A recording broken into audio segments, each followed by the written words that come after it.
Okay, well, it's 10 past, so Dermot, we'll get started. Nice. Welcome, everyone. I'll just start with a karakia. Whakatakata hau ki te uru, whakatakata hau ki te tonga, kia mā kina kina ki uta, kia mā taratara ki tai. E hi ake ana te atākura, he tio, he huka, he hauhu, ti hei mauri ora. Cease the winds from the west, cease the winds from the south. Let the breezes blow over the land, let the breezes blow over the ocean. Let the red-tipped dawn come with a sharpened ear, a touch of frost, a promise of a glorious day. So, kia ora everyone, welcome. Thank you so much for coming to the second webinar from OraTaiao. It's really great to have you all here joining with us. Thank you so much for dedicating your time tonight to be here with us all. I'm Romelli and I'll facilitate tonight's presentation. Our intention behind tonight is to create a space to bridge and strengthen connections between the board and the membership so that we can see opportunities to work together, to support each other in whatever ways we may all be engaging in this work. So the plan for tonight is to first invite those who have joined us for the Zoom to briefly introduce yourselves, and then we'll move into the presentations from the board members. And each board member is going to share for about 3 minutes, and then we'll open the end for questions and discussion that comes up. How does that sound? Awesome, yes. Cool. So what I'll do is I'll just call by name guest members who've joined, and if you can just briefly introduce yourself so we get to know each other. So I'll start with is it Karen? Kia ora koutou. I'm called Karen Matthias Aho. Yeah, I'm a public health physician. I'm based in Ōtautahi. I teach at the University of Canterbury, and I also am a training program supervisor for the New Zealand College of Public Health Medicine, and I've been an OraTaiao member for many years, but I've been living most of that time working in community mental health in North India.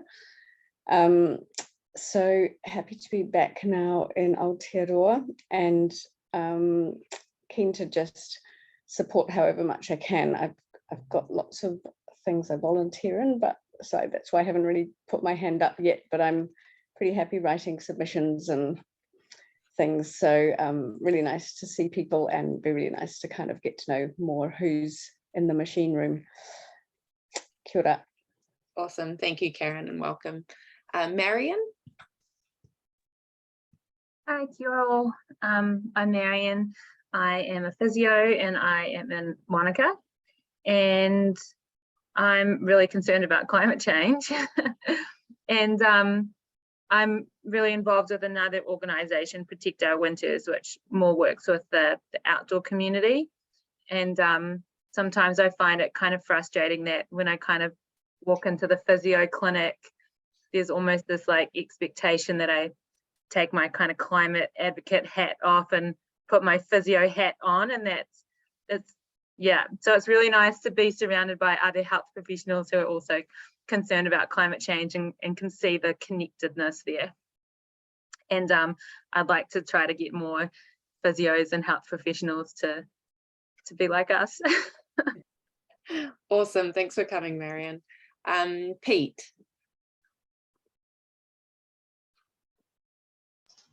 Kia ora, I'm Pete. I recently become a member of OraTaiao. I'm on the board of Melanoma New Zealand, my link into the health sector. Kia ora, Pete, thanks. Pleasure to be here. Susan? Kia ora. I'm here representing RANZCOG. I'm a retired obstetrician gynecologist, currently the chair of Tika Hui Ranga Unuku, which is the New Zealand Committee of RANZCOG, and on the board of RANZCOG. And I'm here to hear what you've got to say and learn a bit more in this space. Thank you. Awesome, welcome, Susan. Alex? Kia ora koutou, Alex Dyer. co-chair of Cycle Wellington here in Te Whanganui-a-Tara. I did the previous webinar, so please check that out, and you can learn more about me and my interests from that. Kia ora. Awesome, thanks for coming, Alex. Sue. Kia ora koutou. My name's Sue Gascoigne, and I am a nursing policy advisor and researcher with Tōpūtanga Tapui Kaitiaki o Aotearoa, the New Zealand Nurses Organisation. And my involvement with OraTaiao is fairly recent, mostly courtesy of Mikey. Hi, Mikey. He and I have worked together on several submissions, and that's an area of significant learning for me. So thank you for having me, and look forward to all the learning yet to come. Kia ora. Awesome, thanks, Sue. Sylvia. Tēnā koutou katoa. It's lovely to be here. I've been enjoying connecting in with OraTaiao over the last couple of years. I work, among other things, as a counsellor, and so have been interested in the mental health organisations, and I am also a church minister. Awesome, thanks, Sylvia. And I think the rest of us here are from OraTaiao, the exec and coordinator. So I think that means we can start with presentations from the exec. So I'm going to hand over to Dermot to get us started. How does that sound, Dermot? That sounds okay. Yeah, that sounds good. Thank you, Romelli. And a warm welcome to everyone. I'll just mention, because you would have seen it coming in, that we are recording tonight, so if that has an impact on whether you'd like to turn off your videos or what you would say, that's absolutely fine. We fully understand. So I have a single slide which I will share. Just look at the clock and keep to my 3 minutes. I will introduce myself.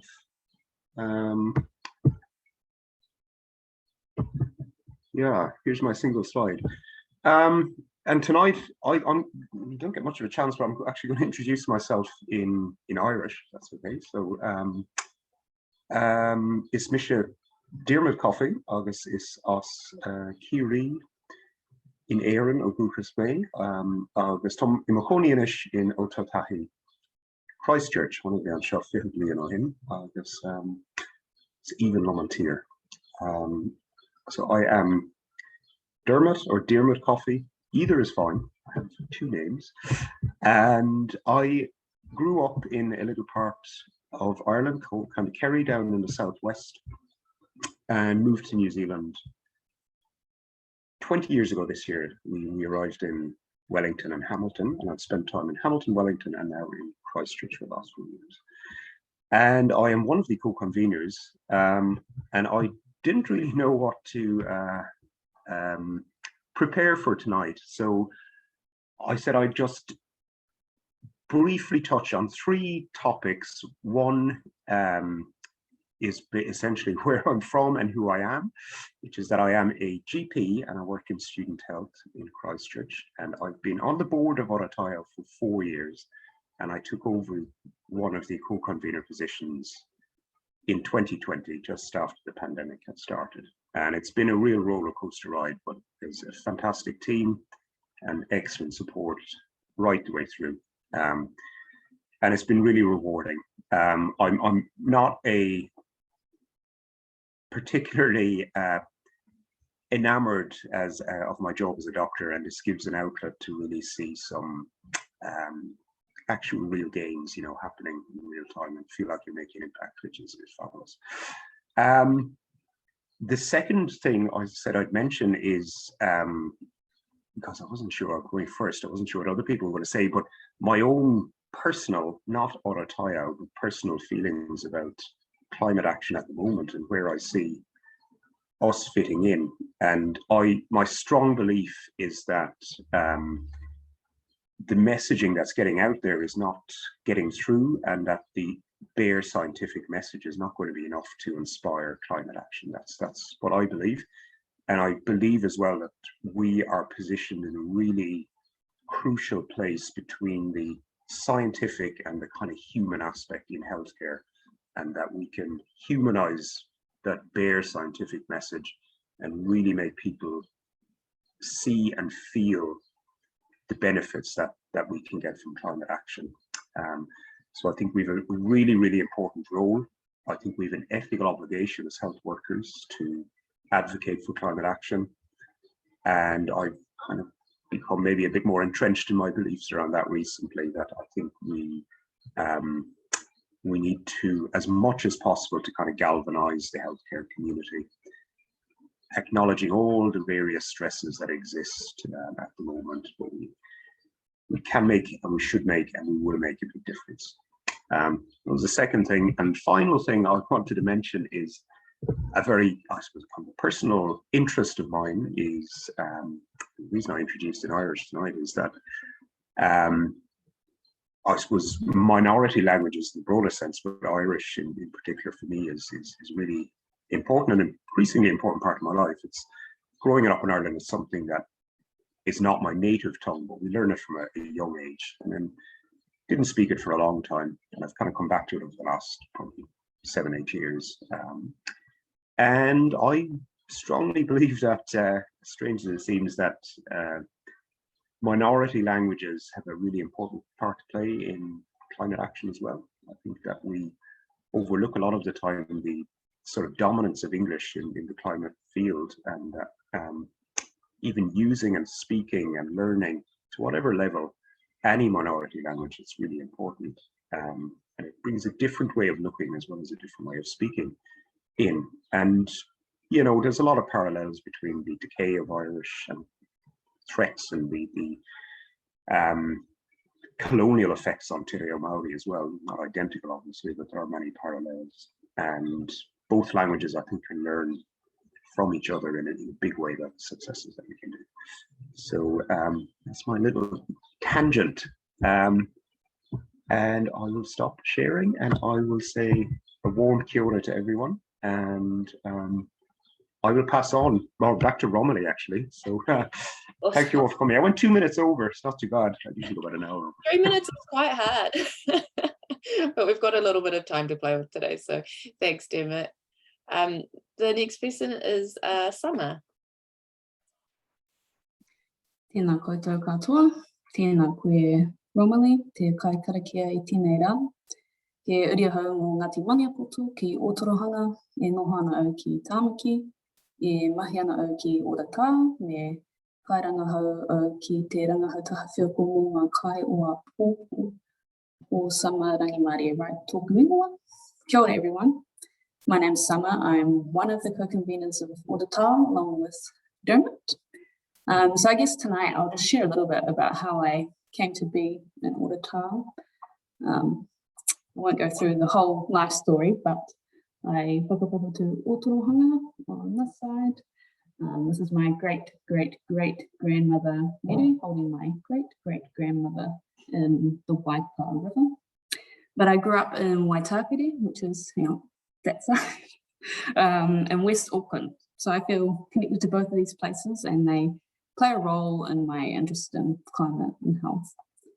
So I came to OraTaiao when I was training to become a dietitian. Before that, I wanted to study health and nutrition for a few reasons. And I had a few inflection points that brought me here.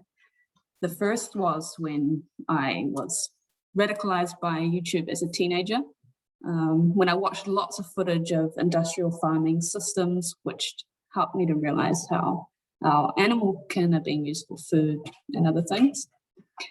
I then became more interested in the environmental consequences of large-scale exploitation of animals for food. That made me appreciate how food systems contribute to that, and also to climate change. So if you take Waipa River as an example, the intensification of dairy both relies on animal use, but also diminishes the waterways to the extent where they cannot support life very well anymore. So I found these interconnected problems are also related to human health. So I wanted to study nutrition and health to get a better grasp of that, and became a dietitian. But I realized that a lot of health professional training doesn't really encompass the broader determinants of health, like the well-being of nature or our food systems or other systems. I'm not sure what the next thing will be, but working with OraTaiao, I'm getting a really good grasp on the role of advocacy in change and the intricacies of an organisation. So as I said, I'm a co-convenor. I've been co-convenor since the start of this year, on the board for 3 years. But my usual day-to-day is doing a PhD on the value of plant-based food for Māori enterprise, and how the ethics of making plant-based food could be supported by Māori values, and how Māori could benefit from transitioning to plant-based production as a way of reducing reliance on agriculture and increasing resilience to climate change. And yeah, so I'm also doing some research with Ngā Pai o Te Māramatanga on climate health, and how Māori are fostering climate health outcomes in their initiatives. And I'm doing that with one of the previous co-conveners, Rhys Jones, along with a few other people. So all of that is mostly at a computer. So when I'm not doing that, I'm probably still sitting down making art, which is my favorite thing to do. But that's usually the first thing to go when things get a little busy. So I usually try to make it outside, go running, swimming, something else. I do enjoy the gym, even if it's very sterile. Yeah, so that's me, Nō reira, tēnā tātou katoa. Kia ora, Summer, thank you. We'll go to Grant, who is our the OraTaiao coordinator. Oh, kia ora, ko e hau, ko kapukutana haka tōku mauka, ko Owhio tōku awa, ko Cornwall tōku waka. No o te pōti ahau, ko te tangata treaty tōku iwi, ko Grant Brookes tōku ingoa. Nō reira, tēnā koutou katoa.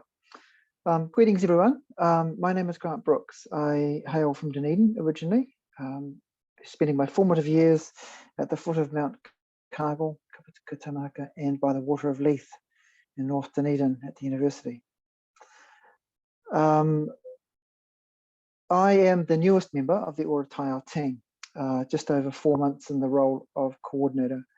So I just wanted to use my time, which I should just start the timer now, use my time to talk a little bit about things I've been fortunate enough to be connected to over the years. And because I'm just so new in this role, it'll focus mainly on previous activities.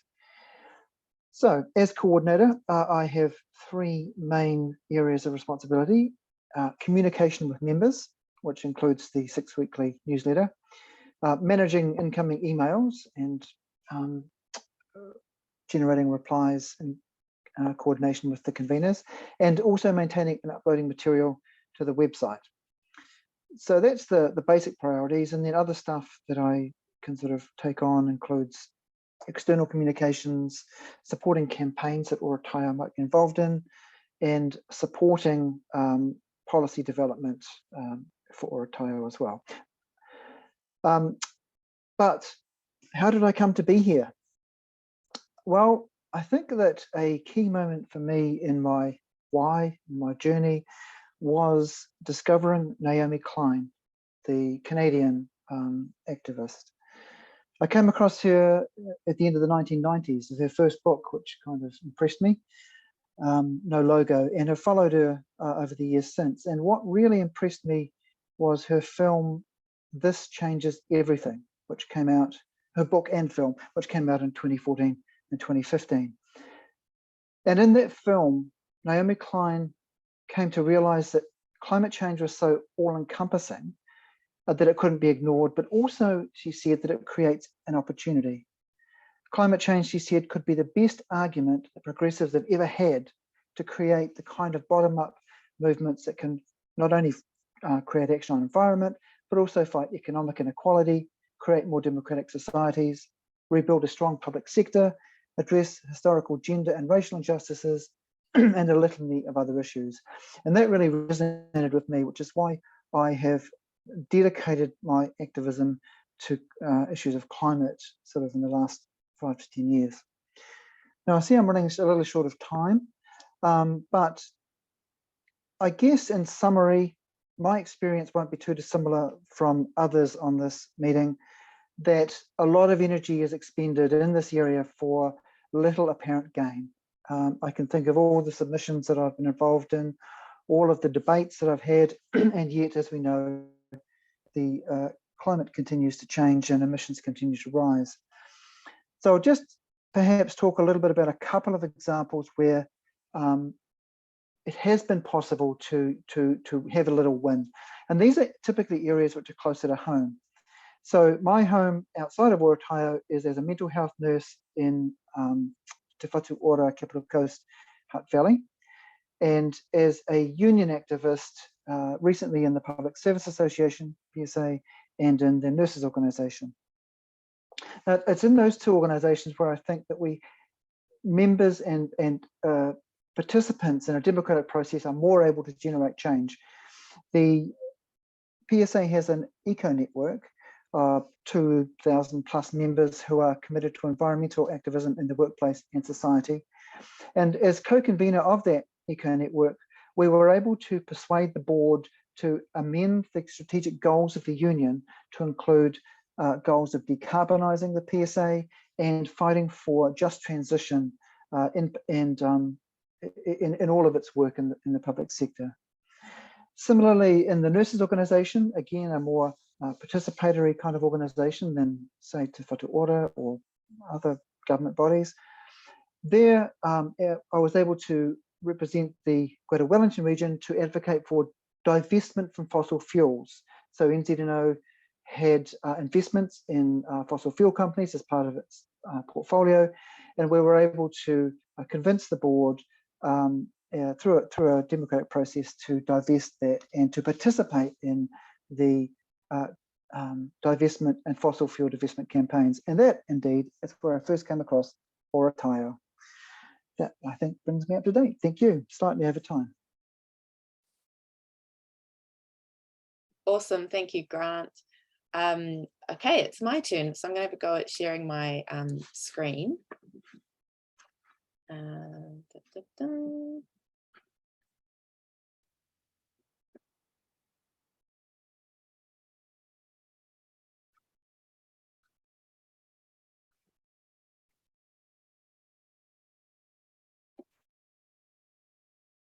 So hopefully that's worked. So tēnā koutou katoa, no Peru, toku papa, he Quechua me Spanish ia, he uri o England, Ireland, Scotland, toku mama, he Pākehā ia, no kirikiri roa me tamaki makaurua hau, he tauiwi hau, he tangata tiriti hau, he kai whakaoranga ngā hau ko Romelli Rodriguez-Jolly toku ingoa. So kia ora, my name is Romelli, and I'm an occupational therapist working in forensic mental health. Up in Tamaki Makaurau, Auckland. I joined OraTaiao as a member in 2019, went to an AGM pre-dinner, met some awesome people, and then came onto the board in 2020. So through representing OraTaiao, been able to connect with more occupational therapists who are doing work in this space. We drafted a position statement for our association on climate change, and have connected with occupational therapy tertiary educators. So I'm currently supporting an occupational justice project involving OraTaiao, Hamilton City Council, Go Eco, and the WinTech Otago Polytech OT undergrad program. To get everyone up to speed on OT, so occupations are not synonymous with jobs, which is often the little corner that we get boxed into. So occupations are the meaningful activities and valued roles that we inhabit that give meaning, sense, and purpose to our everyday lives.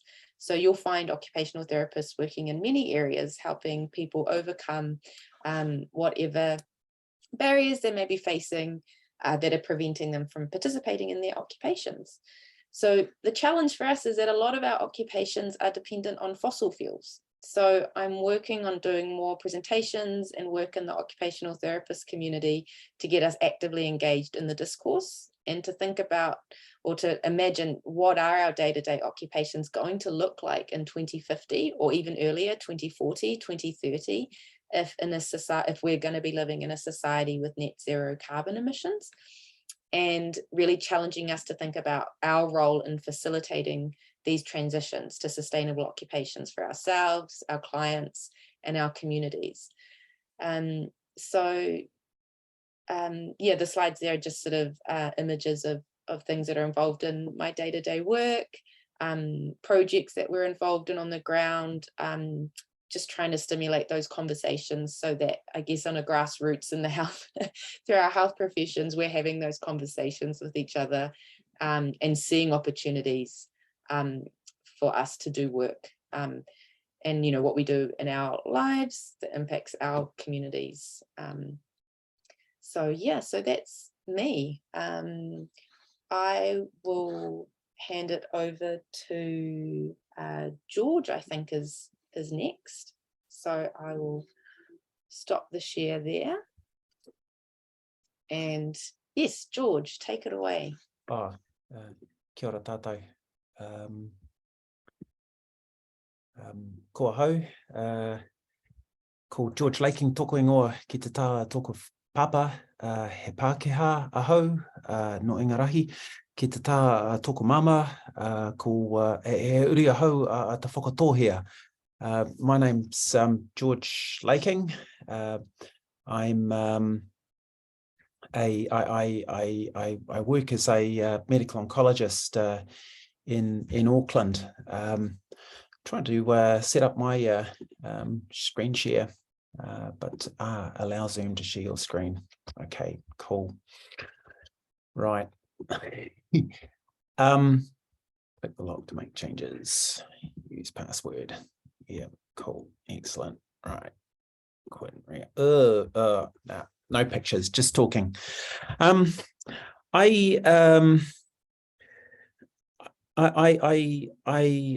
work as a medical oncologist.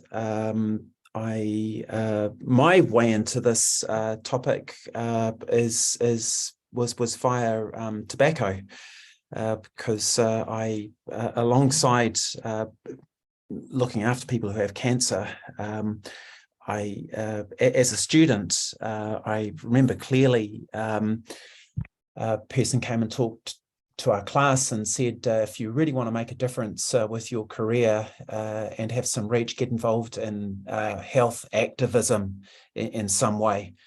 And I took that message to heart, and at that time it was tobacco smoking that I got involved in, obvious link for cancer.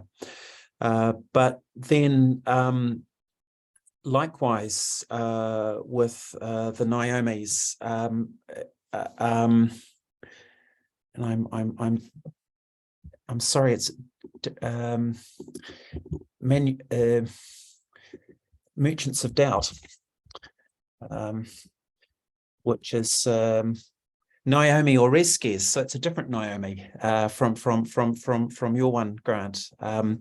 The book The Merchants of Doubt by Naomi Oreskes and Eric Conway, that really told the story of how the tobacco industry had sought to undermine the science on the link between smoking and cancer, and of course the realization that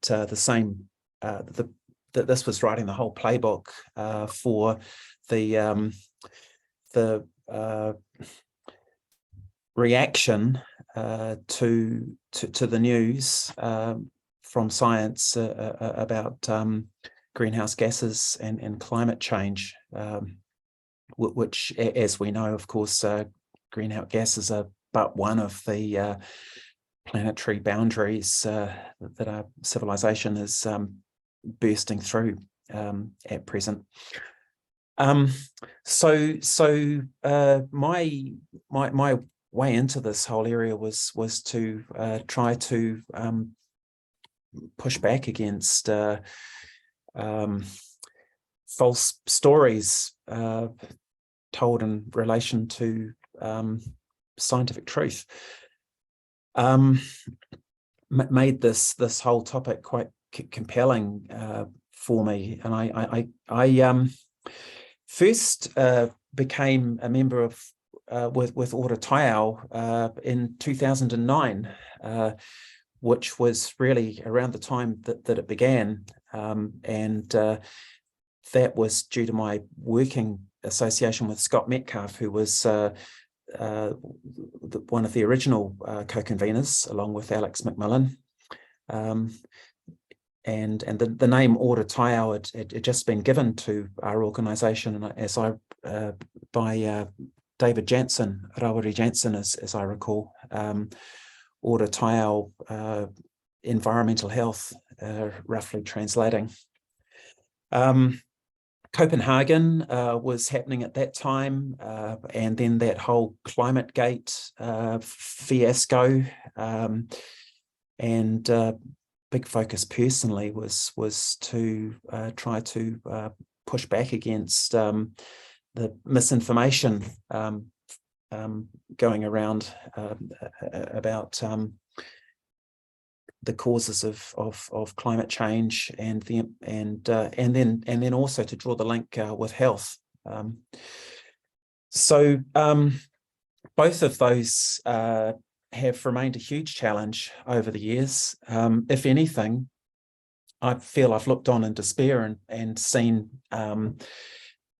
disinformation and all sorts of craziness just become even more present in our society, most recently with the trigger of COVID. I agree with Grant and that this changes everything thesis, that really we do need to have some sort of reset of our society to take us off the path that we're on. The trajectory over the last 13, 14 years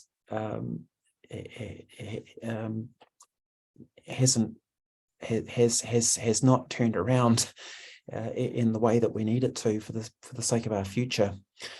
I likewise find in the work that we do in healthcare the ingredients for changing our society, because I feel in health, especially in healthcare, it's one of the areas that remains where it is possible to create a relationship of trust.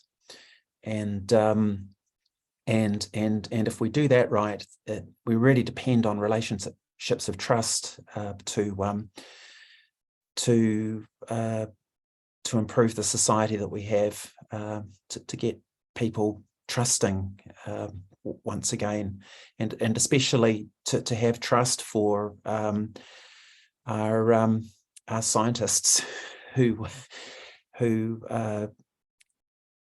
do their best to make it apparent what's happening and what we need to do to get out of the situation. And finally, Te Ao Māori's a very big part of this personally. I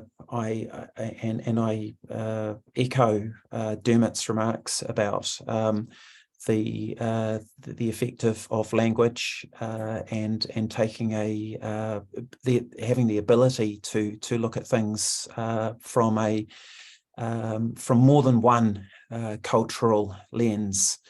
I think that's ever so important also for our country, that we have all been given permission and the ability to look at things through a Māori lens. And I think that also offers us one of the most promising ways out of the current sort of impasse and loggerhead situation in society, with people disagreeing with each other. Sometimes just looking at things in a different way breaks people out of behavioural and psychological ruts and entrenched positions that they end up in.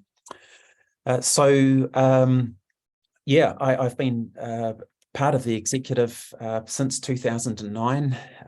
I'm very honoured to be invited back to continue to be part of the executive.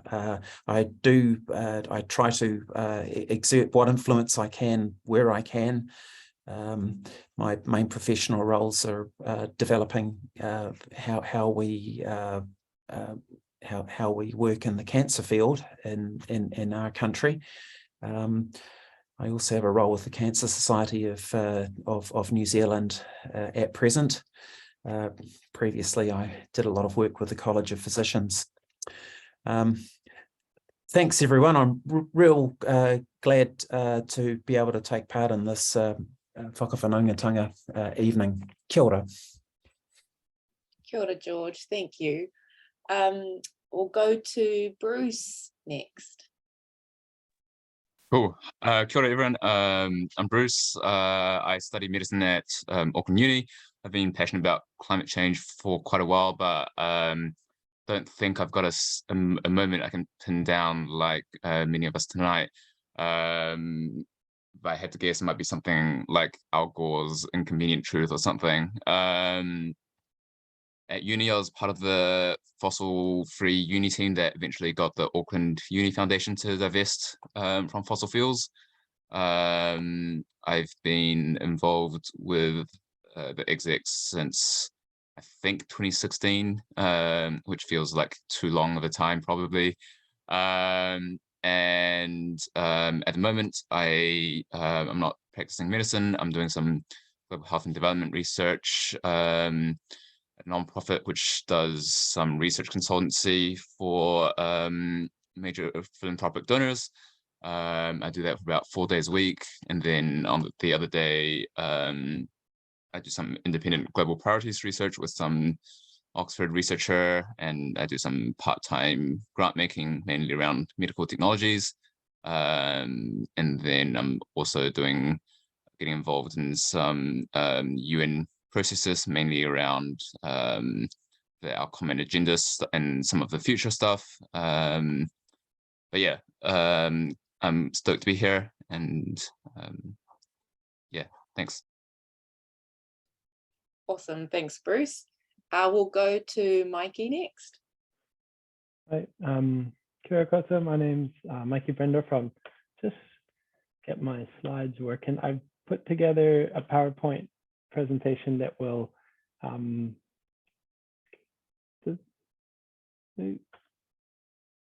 you see that whole thing?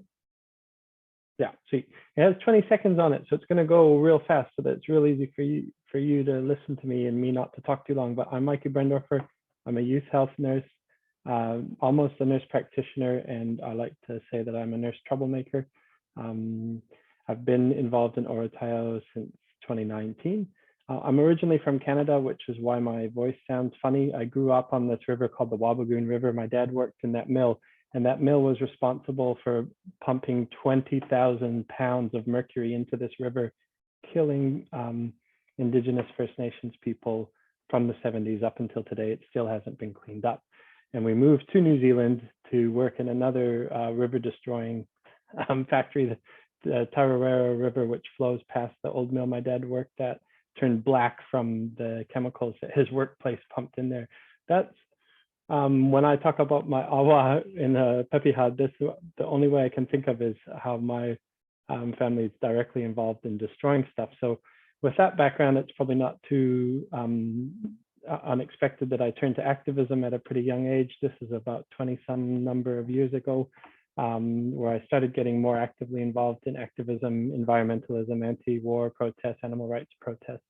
And for most of my youth, when I say I'm a troublemaker, that's where that kind of like came from. But as I got older and got more focused on climate change and trying to do things in a positive way, the activism turned into more positive stuff, like the events for 350, where we fixed over 200 bicycles in one afternoon, and where we started doing big mass bike rides with 500 people. That's us, the March Over the Bridge in 2009.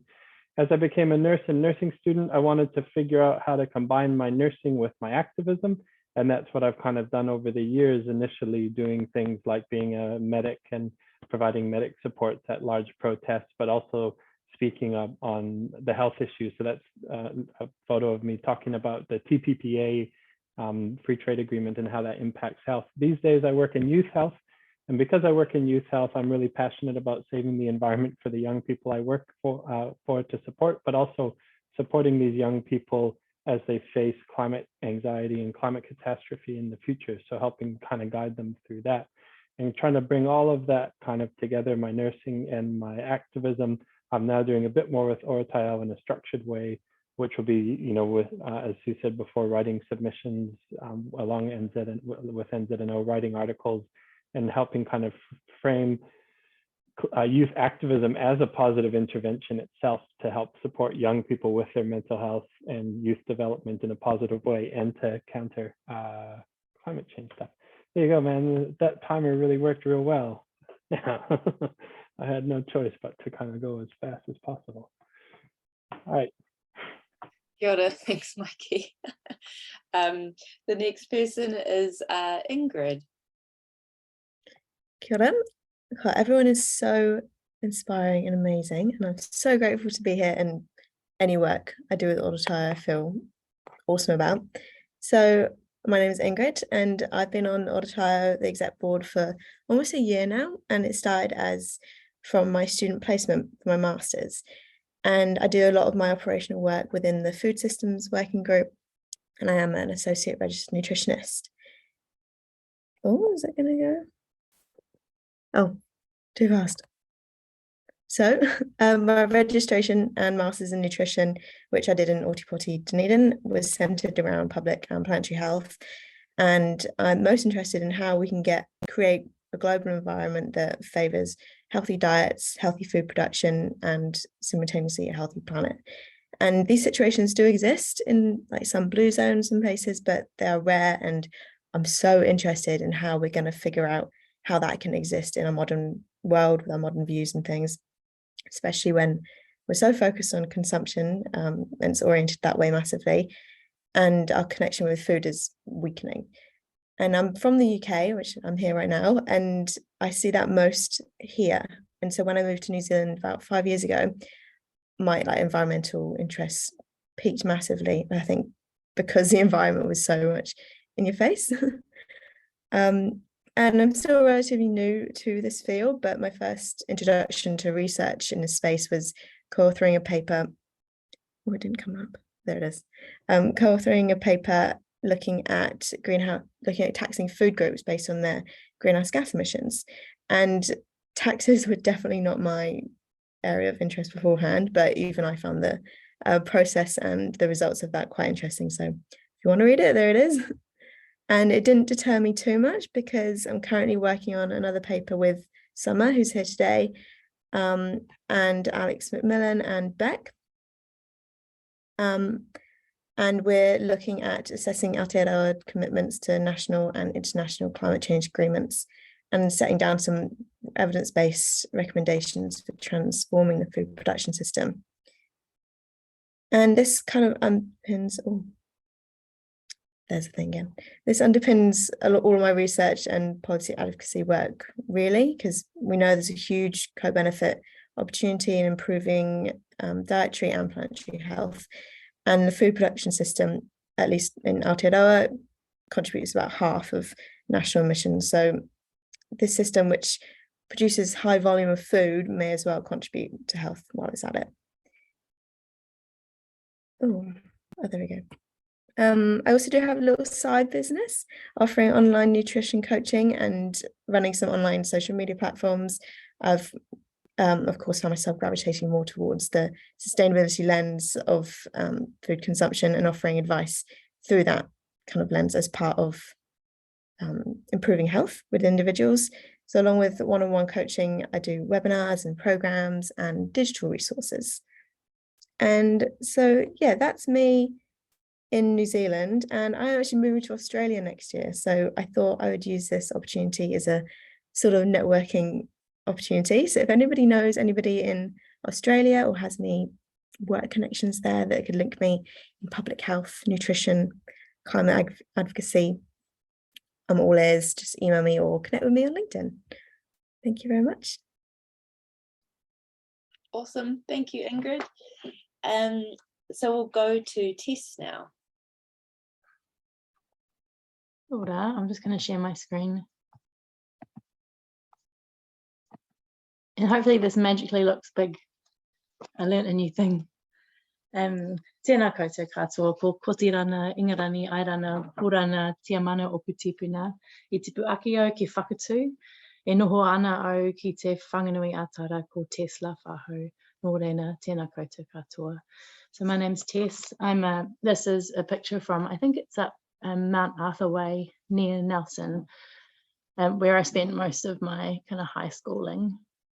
So I'm gonna just make sure I know how to make it go forward. There we go. So I'm a doctor.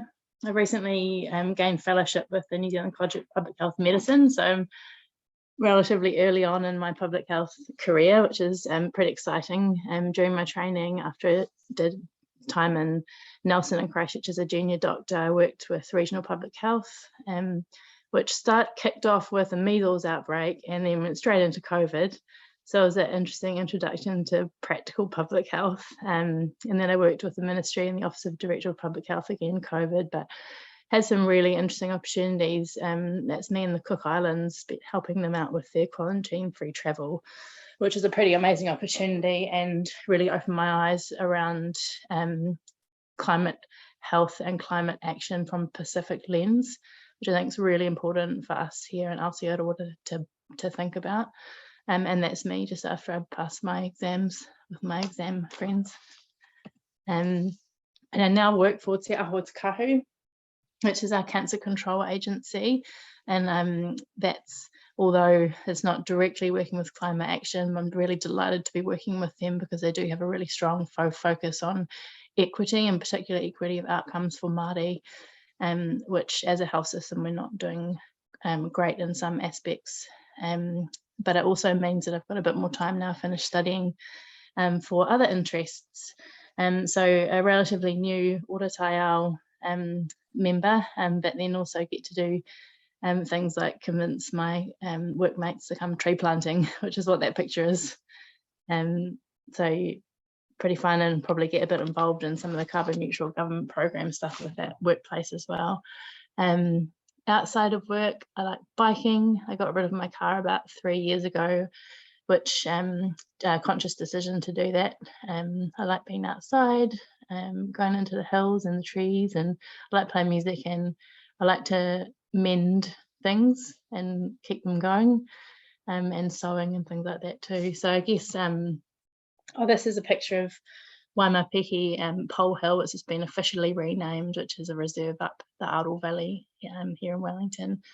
And it kept me going during lockdown, getting up there into the trails. And so I guess it's kind of been part of OraTaiao, although I'm still kind of, I think, probably finding out how I best can contribute to the group. It's really kind of a coming together of that kind of recognition, like I think Dermot said, our ethical obligation as health professionals to do this work, but also kind of recognizing that kind of direct gratitude to the outdoors, to nature, to the planet, to Papa Tuanuku, directly, I think, for me, and bringing together all the things I've learned with my public health training, spending time in the Pacific Islands in a work context, and kind of that close and continuing to develop that connection with nature.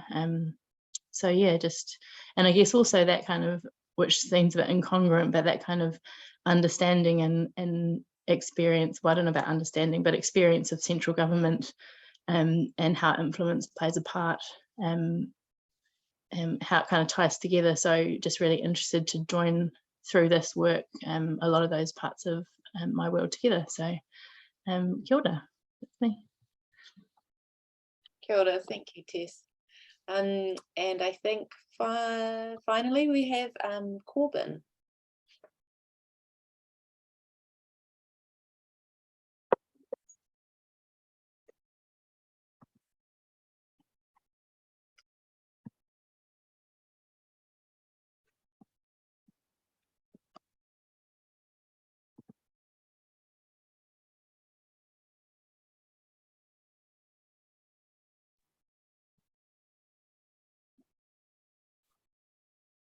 And last but certainly not least, Corbin.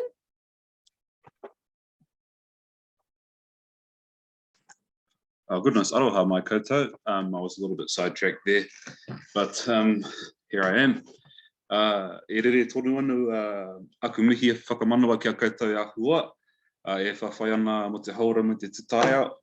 Tēnā rawa atu kia koutou, mō koutou I tauwiro mai, mo te whakaute te take, nā reira ka nui ngā mihi kia koutou. Ko waiau, ko Corbin Whanga katipa tōku ingoa, he uri tēnei no Waikato, no Ngāti Maniapoto. He oi anō, tēnei te mihi nui kia koutou. So kia ora everyone. Yeah, apologise for that sort of late entrance there. I don't know, I sort of missed that cue, but aroha mai. So yeah, just was good to hear everyone's kōrero. Sort of in the background, I was working on the side there, but just appreciate being a part of this rōpū. And I guess, you know, for me coming into, you know, sort of being climate conscious, I guess, and sort of my reasoning, my whakapapa to why I'm here today, and as you've all shared your kōrero as well, I've chosen a picture in the background you can see, of course, and that is, I'm hoping a few of you might have recognized that one, but that's the Ngaruawahia train bridge. So I grew up in Ngaruawahia, a small town in Waikato, and of course we're inextricably linked to Te Awa or Waikato, so the Waikato River. And growing up in Ngaruawahia, this bridge here was sort of a pastime. Everyone who would sort of, you know, grow up in the area that do what would be called a manu. I'm sure you've heard of a manu, a bomb basically off this train bridge was a rite of passage. And of course, you know, I did that myself, many a manu off that bridge there, and you know, into the river. That was part of our daily lives, sort of living in and around the river of Waikato. And of course, there were some sort of things that popped up as a young man that sort of made me think about the sort of the impact of environmentalism on my tinana, who I was. And of course, being in the river, there was the pollution, the ever present warning of an algae bloom that's you know, spawned upstream, and we couldn't swim in the river that week, or we couldn't do this, or we couldn't have wakaama training. And you know, being a 7 or 8 year old, you're thinking, oh, what's that about? You know, how does that come about? What does this mean to me? And so, you know, that really spawned the first thought for me around, you know, what is the impact that we have as people and what we do. And I remember asking my wakaama coach, who was an old head, you know, had worked on sort of dairy farms that sort of that border the Waikato River, and he told me a story around how, you know, when they would have sort of excess milk or they'd have spoiled milk or something like that, that obviously, you know, their process would be to just dump it straight into the river. And he'd talk about, you know, this is a Māori fella from Ngaruawahia, sort of small town mentality, and he'd say, oh, you know, the river would just turn white, and we'd just sort of go, oh yeah, that's, you know, this is what we do, this is part of how this is our tikanga at the time, you know. And I remember reflecting on that as a younger fella and thinking, oh, okay, so this is, you know, this is such a, it's a common, it's, you know, it's just part of who he was at that time. And reflecting on that and how I was choose to define myself, I think, you know, I came to this enlightenment, I suppose, around, you know, okay, I need to take these things I've experienced as a young fella and sort of put it forward into who I am now. And so river health, I suppose, was my introduction to climate action. And now I'm sort of here, I work for the Ministry of Health. I'm involved in the public sector and sort of trying to put myself out there in these sorts of positions to you know, see where I can support and see where I can contribute. And I guess for me, it's all part of that aggregate around, you know, sort of stepping forward, making moves, and really just, yeah, privileged and happy to be a part of this rōpū here. So tēnei te mihi nui kia koutou. Been really great to hear everyone's kōrero tonight, and hopefully we can sort of, you know, have more of these opportunities for manaakitanga, that whakawhanaunga, very important. He hame nui o te ao, he tangata, he tangata, he tangata. You know, it's the classic whakatauki, what is the most important thing in the world? It is people, it is people, it is people. And, you know, I guess for us, we think, oh, actually, no, maybe the climate's a bit more important than people. But like what that whakatauki sort of says, right? It's all about, you know, how do we as people interact with the climate? How do we interact with each other? and what do those sort of links you know, do for our motivations for the climate, and you know, for sort of a better world for all, equity overall. Yeah, and so that's why I'm here today. Happy to meet everyone and be a part of it. Kia ora koutou.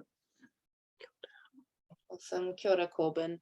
And just to acknowledge that we've got 3 exec board members who couldn't be here tonight, and that's Penny Milsom, Mark Smith, and Dougal Thorburn. So they're sad they couldn't be with us tonight, but they're also an amazing part of our team. So just wanted to acknowledge them. So I guess from here, I think that's all of us. So I guess I'll open up for discussion, or if anyone had any questions or comment. Now is the time for that.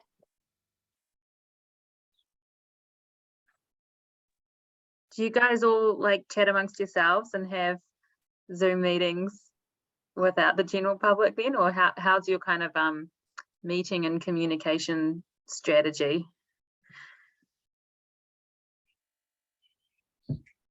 I can answer that a little bit, but others feel free to jump in as well. So Grant and Summer particularly, because a lot of the communication comes there. So we've a monthly executive meeting, and it is open to all members.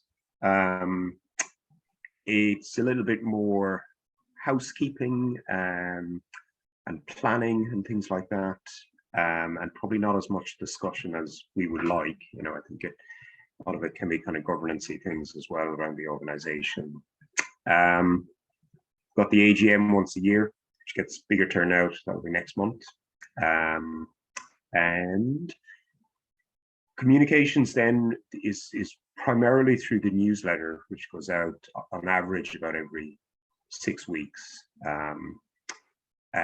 Probably every month, but with break over Christmas, New Year, and there's another kind of relatively fallow time of the year in midwinter, and a bit of online communication, mainly through Twitter and LinkedIn. At the moment, we mothballed our Facebook account actually, and we got a fair bit of positive feedback when we made that decision.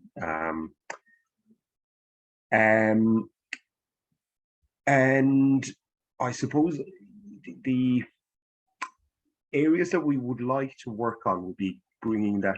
We did pre-COVID, actually, we were getting sort of local networks up and running around the country, and in places, particularly where there was an exec, maybe 1 or 2 exec members in the bigger cities, we're using that as maybe an opportunity to bring in other non-executive members in the area.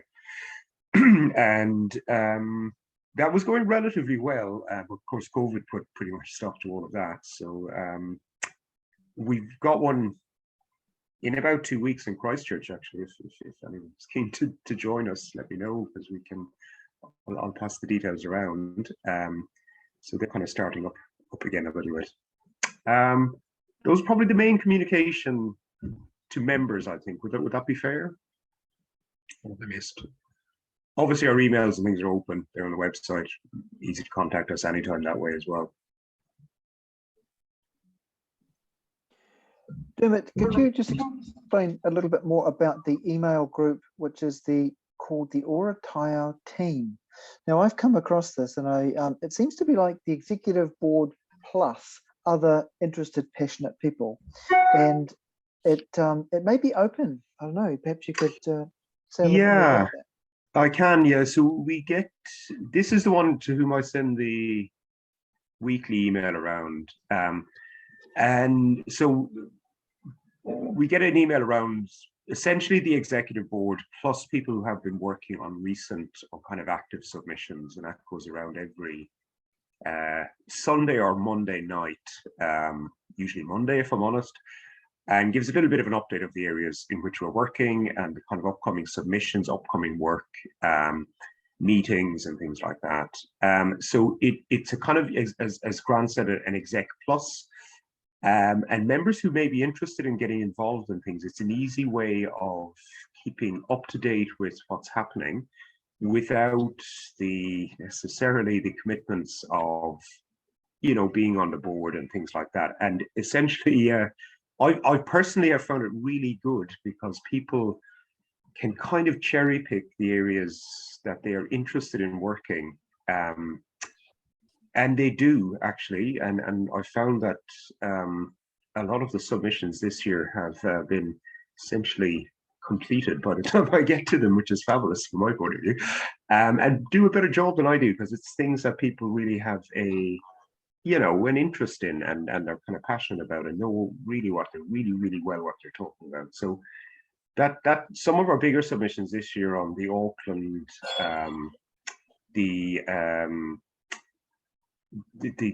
fund, the climate fund that they put in earlier in the year, which is going to be added to rates, and ones around the emission trading scheme, and the most recent one on interregional rail. They've all been done by people who are, you know, not on the board and have kind of linked in through that weekly email. So if you're keen to do that, just let me know. I mean, there's no like pure governance things we just keep amongst the board. That's where they stay. But these will be areas maybe where people might find a bit of work that they'd be keen to do, or put their hand up to do various things, or even just to kind of keep up to date with the work that's happening all the time, rather than a sort of a report that comes through in the email every month, you know, which is usually things that have happened and have been done.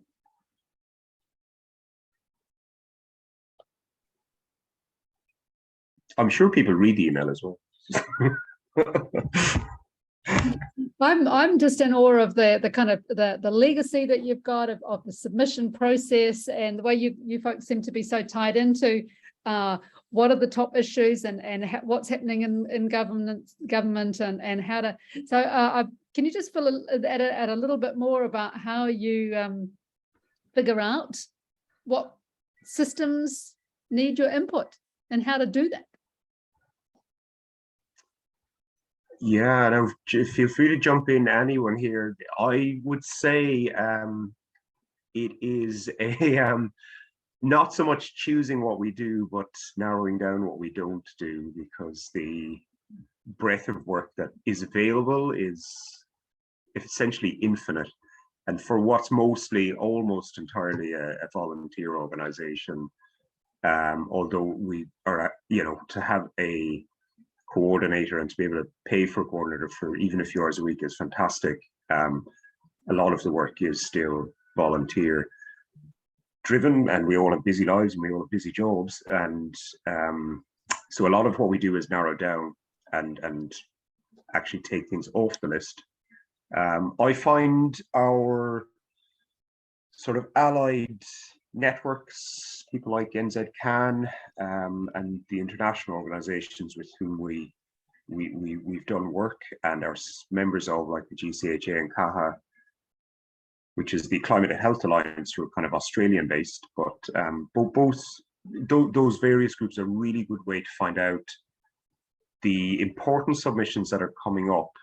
People will share ideas about how they're approaching the submissions, and that always, we're the only health-oriented, only health-based group, and we always have that sort of that niche, that route in. Because I always think our message is really, our basic message is really simple, and is, you know, uncontroversial. It can't really be argued against. So essentially, it can be added to any, tacked onto any submission. I would love to hear people's opinions, and I know it's something we've discussed about just the general submission process and the effectiveness of it. And it's something I've spoken with some of the local politicians here who are, you know, they've got their opinions that submissions are good and submissions are important, but that being present and presenting something is part of the process in person is a much more powerful way of doing it, and has a bigger effect on them as decision makers. And I think, you know, there is always a feeling of kind of death by consultation for a lot of things that happen within the country. You know, that things go through so many different readings and select committees, and nothing seems to happen. But yeah, I'd love to hear people's opinions about that. Is a lot of that decision-making stuff Wellington based? Like, is that a kind of extra expectation on those in Wellington to show up to do face-to-face? Well, they do. I think our Wellington team have been present at Parliament, and it's fantastic to have people there. Yeah, I mean, obviously, when I lived in Wellington, I didn't think Wellington was more important than the rest of the country. But now that I'm in Christchurch, it's blatantly obvious that we don't get any fair treatment down here at all. It's a disgrace, The reality is, being present is important, I think, and that geographical kind of presence is really good as well. I did actually speak briefly with James Shaw last year and got to learn a little bit from him about making submissions.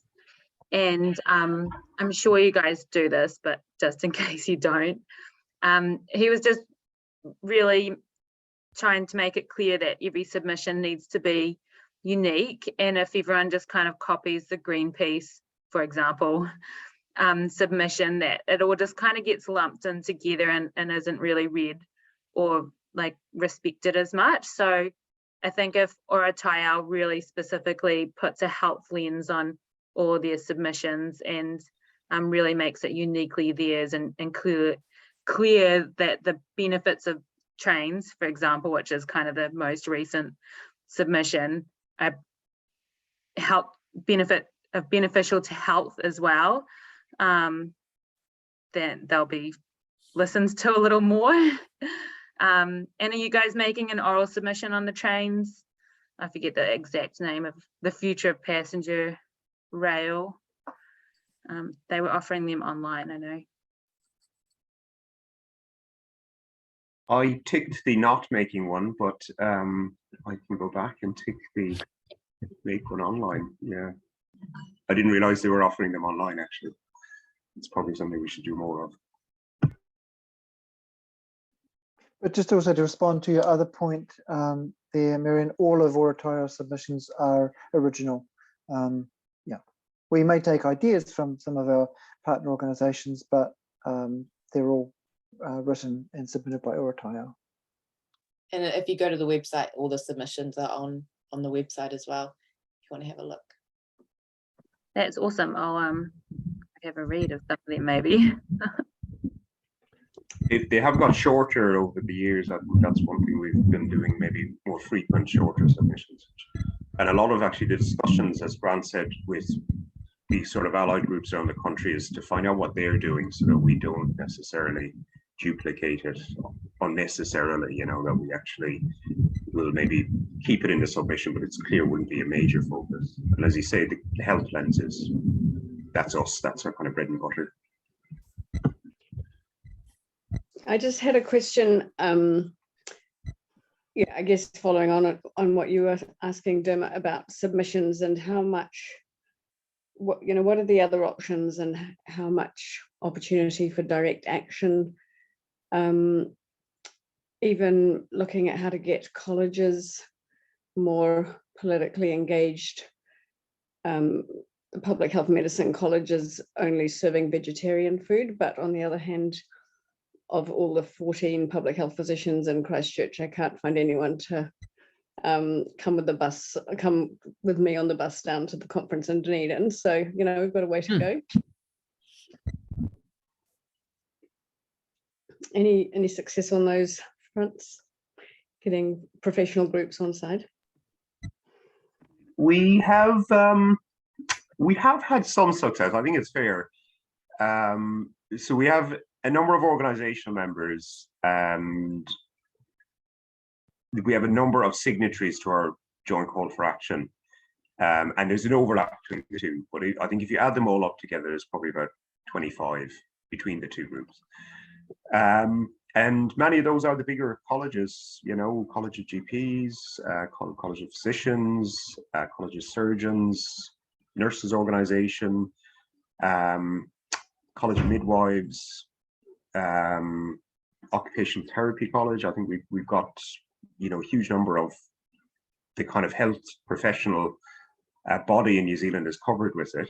But and I suppose I would say most of the colleges are keen to, they're at a point at the moment where they have maybe made statements around climate change. They're keen to take some action, but they don't know where to start. And I think that is the difficult thing, is getting them to take those first steps and just pushing them over the edge a little bit. And I think it becomes self-sustaining after that. So I don't know, I'd offer it around. From the GP college point of view, there's been a few minor successes, but you know, we were on the brink of getting a sustainability module brought into the foundation. That's the quality kind of assurance process with the college pre-COVID, but it all got mothballed, and now it's like we're starting back from scratch again, you know. But these are the kind of things I'd like to see happening. A local one maybe that is interesting, and that I've been doing a bit of work with here in Christchurch, is with Pegasus PHO, who are going through a climate audit, essentially, where they look at their own emissions at the organizational rather than the clinical level. But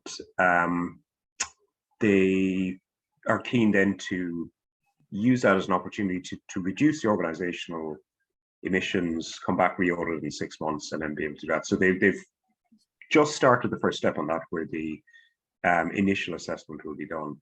And that's been self-driven. They came to us for a bit of advice, but essentially they've done all the work, and it's come kind of internally out. So it's it is happening piecemeal, and I suppose it's getting maybe a little bit of pressure from the top down would be helpful, I think, to kind of sharpen a few minds and get things moving. But I don't know what it's like in the rest, because they'd be the kind of areas, obviously primary care would be where I'd have personal experience, but it's a pretty big field in healthcare in general.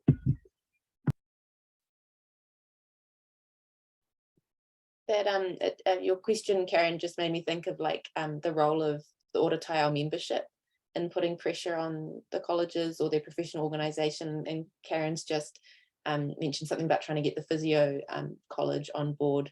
And I guess we see that's where OraTaiao, you know, can try and support the membership, be a supportive resource, a supportive group, supportive network, so that members can feel supported to try and bring that pressure from the ground up as well, to influence some of the colleges or professional associations.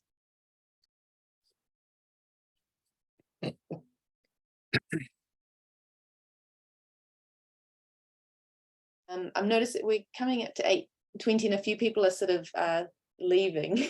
I'm wondering, are there any more burning questions? Or perhaps we could, I can say the closing karakia and then we can close for the night. Does that sound all right?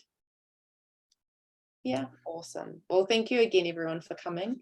And hopefully this has strengthened some of our connections together and help us continue to go forward together. So, kia tau ngā manaakitanga a te mea ngaro, ki runga ki tēnā o tātou. Kia mahea te hua mā kihikihi. Kia toi te kupu, toi te mana, toi te aroha, toi te reo Māori. Kia tuturu, kia whakamaua, kia tina. Rie tai kie. Thank you very much, everybody, and have a good night. And look out for number 3, our next kōrero together. Yep. Thank you, Romelli, for facilitating. Thanks a million. Kia ora, everyone. Good night. Ko Māori.